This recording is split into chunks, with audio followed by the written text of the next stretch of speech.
Hi, I'm Annika Johnsons from Al Johnson's in Sister Bay.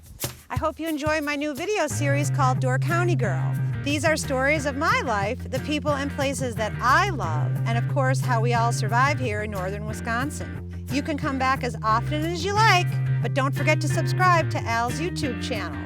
I'll be posting lots of really cool new videos. So let's go!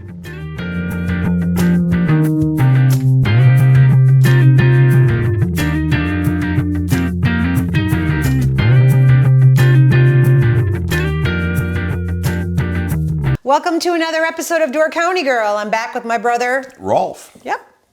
What are we making today, Rolf? Raggmunk. What is a raggmunk? No, raggmunk. Raggmunk. Okay, it is exactly what it says it is. It's a hairy monk. A hairy monk. I kid you not. They call potato pancakes raggmunk, but if you translate it word for word, it is a hairy monk. Not a monkey, a hairy monk, which sounds unappetizing, but trust me, potato pancakes are good. Ooh, don't mention that in front of our grandma. No. Our grandma was my dad's mom, and she had a touchy stomach. I always remember going there for lunch when they were out in Appleport, and anytime they made something, if somebody made a comment to the food looked something like baby you know what, she was up and gone. So don't call it something that it isn't. I don't think she'd want to know that she's eating raggmunk. She was Swedish. I think she knew she was eating raggmunk, but I don't think she understood the It's not a hairy monkey, She didn't people. understand It's a this hairy translation to the English was because she spoke no English anyway. So. Okay, gross. Let's get going because I know they're tasty. All right. Well, we're going to do a little twist on this one today. Normally you get the flour, sugar. Well, actually, they don't need to put sugar in theirs, but we're going to use our Al Johnson pancake mix, and we're going to see how versatile it can be. So, again, this is available online and super simple to make. Yeah, and you know, we sell our pancake mix almost anywhere in the state of Wisconsin at the grocery stores. You don't necessarily have to buy it from us. You can just run to your grocery store and grab a box. And we also sell the lingonberries mostly everywhere in Wisconsin at most grocery stores. So we're going to put in 2 eggs. We're going to put in 2 cups of milk. The box calls for 3 cups, so pay attention. We put in 2 cups because it's going to be a little bit thicker. And why don't you want 3 cups? Just because it'll get too runny? It's going to be too runny and too watery, and you want these one to be a little bit thicker. Okay. Now, if you cared to make them thinner, you could add a little bit of extra milk or follow the box exactly and add potatoes to it. Or you could actually add water to it. I see a lot of recipes use water. So you're just going to mix this up a little bit. You get the lumps out of it.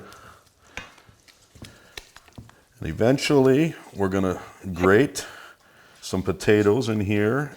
Okay, so when you grate potatoes in there... Well, I should say I'm going to shred the potatoes. I'm going to grate the onion. Grate the onion and shred the potatoes, but I mean, are we using raw potatoes? A lot of times you would use raw potatoes, but because we cook these quite quickly, we're going to use fully cooked potatoes. They're kind of par cooked, actually. So they got a little firmness to them yet. And I like to go with 3, maybe 4 potatoes. We got 4 here today. And you can leave the peels on them. Yeah, that gives it a little roughage. And this is actually kind of fun. How come we never hear any stories about Grandpa? We always hear stories about Grandma. I don't know. Grandpa kind of reminded me of Archie Bunker sometimes. He was always telling Grandma, whose name was Edith, what to do. Yeah, which would be our Farmore and Farfar, because it's father's mother, father's father. Yes. But we just called them Grandpa and Grandma because, of course, we were pretty Americanized. Yeah.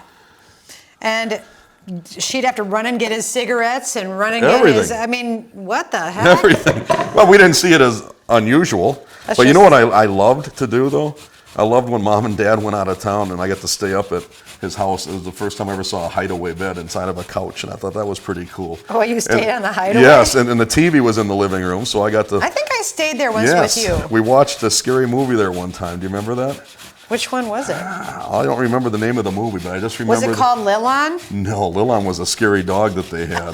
My grandpa and grandma had a dog, and it was so mean. It only loved them, and we were always afraid to come in the house. Like, she's the scary movie. Yeah, I remember Grandpa would always tell us the story. One time he was up at Burns Brothers Lumber, before it was Lampert's, when it was on the water now where the yacht club is, right? Yeah. Sister Bay Yacht Club. And they mocked the dog because it was a cockapoo. And he looked pretty pretty meek. And he said, "Do you think you can get the keys out of that car?"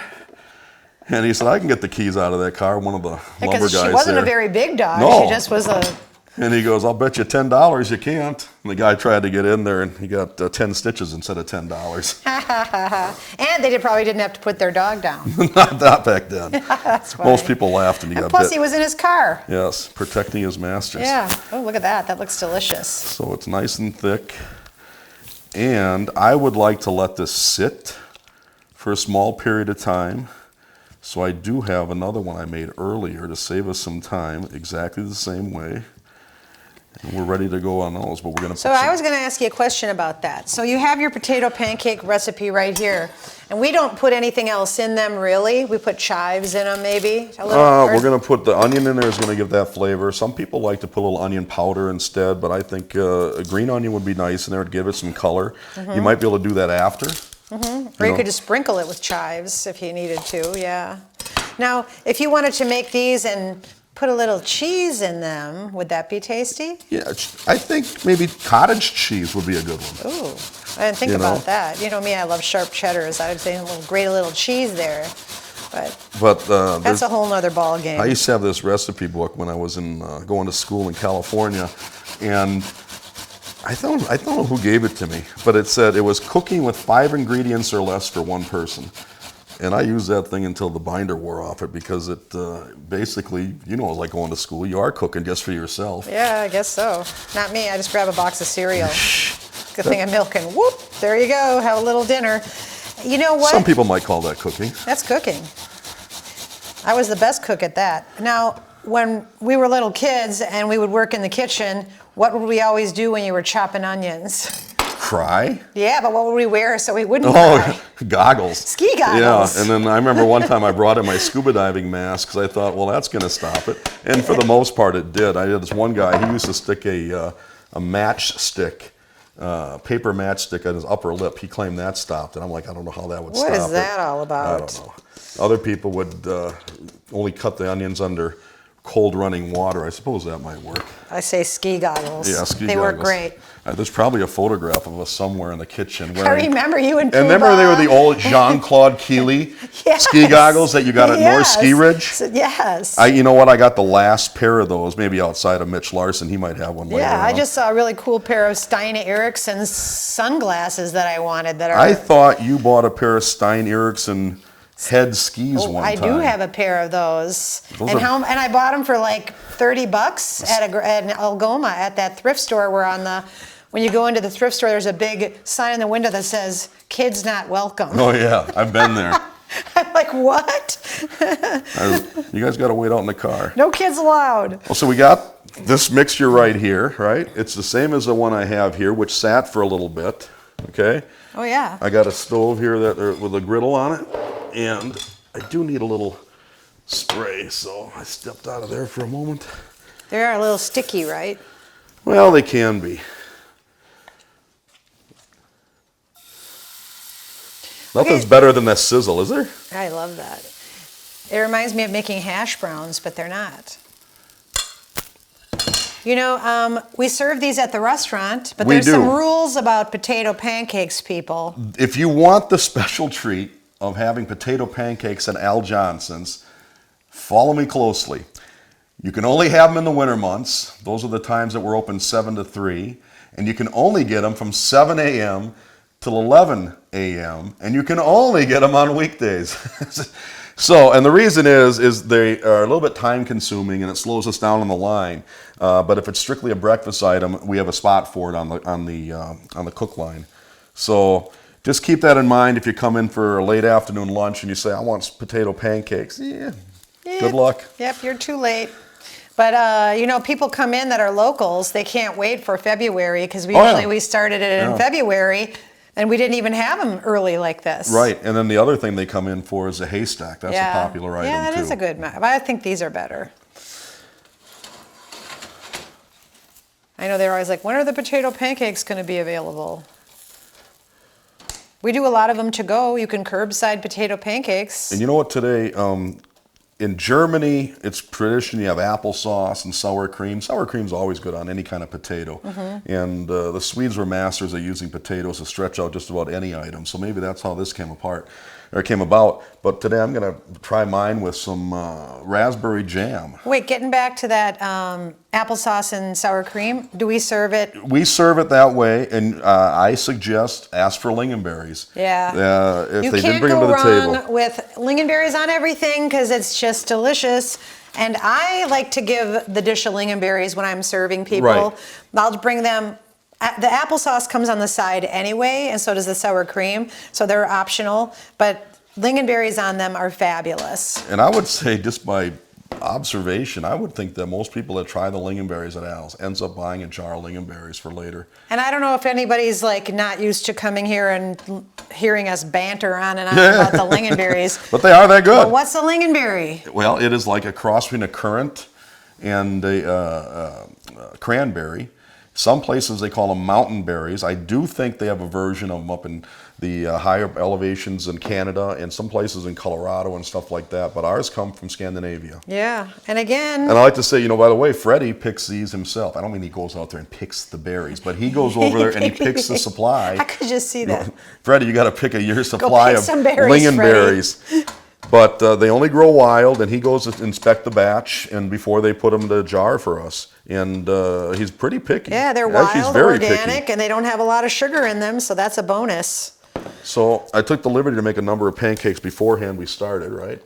So I got a stack of them here. I think we should give them a try. Okay, but want to know something? We're talking about lingonberries, but we also have strawberry jam. And I want to try strawberry jam on mine because I'm a risk taker.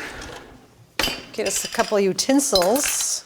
There's that. And I'll grab did we a couple bring any plates. sour cream? I don't really care about the sour cream so much. I just like the potato pancakes. And I am an applesauce girl. I like applesauce on my potato pancakes. I think they're fabulous. And there was a time when we used applesauce on the Swedish pancakes. And I thought that was great. And to this day, our Swedish pancakes, I still eat them with applesauce, even though I like lingonberries. Well, originally, when we first opened the restaurant, I remember Danny Peterson, when he was the head man in charge, we used to cut the lingonberries because they were so expensive with a little bit of applesauce. Yes. And then the other thing is, when we went to full... And it wasn't just applesauce, it was rosy red applesauce. Yes, and it was made by Felix, who also made our lingonberries at that time. Yeah, I remember working in the But then we salad bar. noticed a change in the quality went down. And so now we went with 100% lingonberries. Yep. And we skipped that. But I also noticed that people that have been coming for years said they taste more tart. And they say now they taste more like a lingonberry. Okay, well, before you take a bite, I've noticed that I work in the shipping department at Al Johnson's, and I shipped out 5 jars of our Swedish strawberry jam. And our strawberry jam isn't as thick as some of the American products, like if you get a Welch's grape jam. It's a little bit more... Which makes it better. Saucy. Yes. And what I like about that is... You can use it in more items. Yes, you can put it in your yogurt, you can pour it on ice cream. Yeah, and I've noticed that if you have anything like this on the table, when we get larger bus groups, sure, they use lingonberries on their ice cream because they get a little ice cream for dessert. It is good. And I get emails all the time and say we need more lingonberries because we have it every morning on our toast. Yeah, and then again, not like the strawberry jam and the raspberry jam's nice and runny like that, but the lingonberries are not. They're loaded with berries. They're a little bit thicker consistency. They're delicious on there. I want to try this with a strawberry jam. So. Well, you could. Let's go for it. What am I having here? Am I having lingonberries? And you're having strawberry jam? And I made the right choice. Let me try. They're delicious. You are a good cook, Rolf. You're not a chef, though, right? Not a chef. You're a cook. I work for a living. We're looking for cooks, people. You know what? My dad always said, you should get a job in a restaurant. Always. Why? You never go hungry. Never go hungry. Yeah, it's exactly when I went to school, he said, do yourself a favor, get yourself a job in a restaurant. Whether you're a dishwasher, a prep cook, whatever it is, work in a restaurant, you'll never go hungry. And he said, if you're in the kitchen, you'll eat the best. That's right. You don't have to spend any money on groceries. Eat your meals in the house. Yeah. Well, this is absolutely fabulous. And you can get this recipe on aljohnsons.com. Check it out on YouTube. What else do you have to do on YouTube? Well, you got to hit the like and subscribe button. And make sure you hit the little goat in the right-hand corner because that will give you in-mail telling you when you get the next episode of Door County Girl. Excellent. Well, thanks, everyone. I'll see you next time. Bye-bye. I'm going to love these. Getting this camera guy? Yum. Thanks for watching Door County Girl. Don't forget to subscribe, and we will see you next time.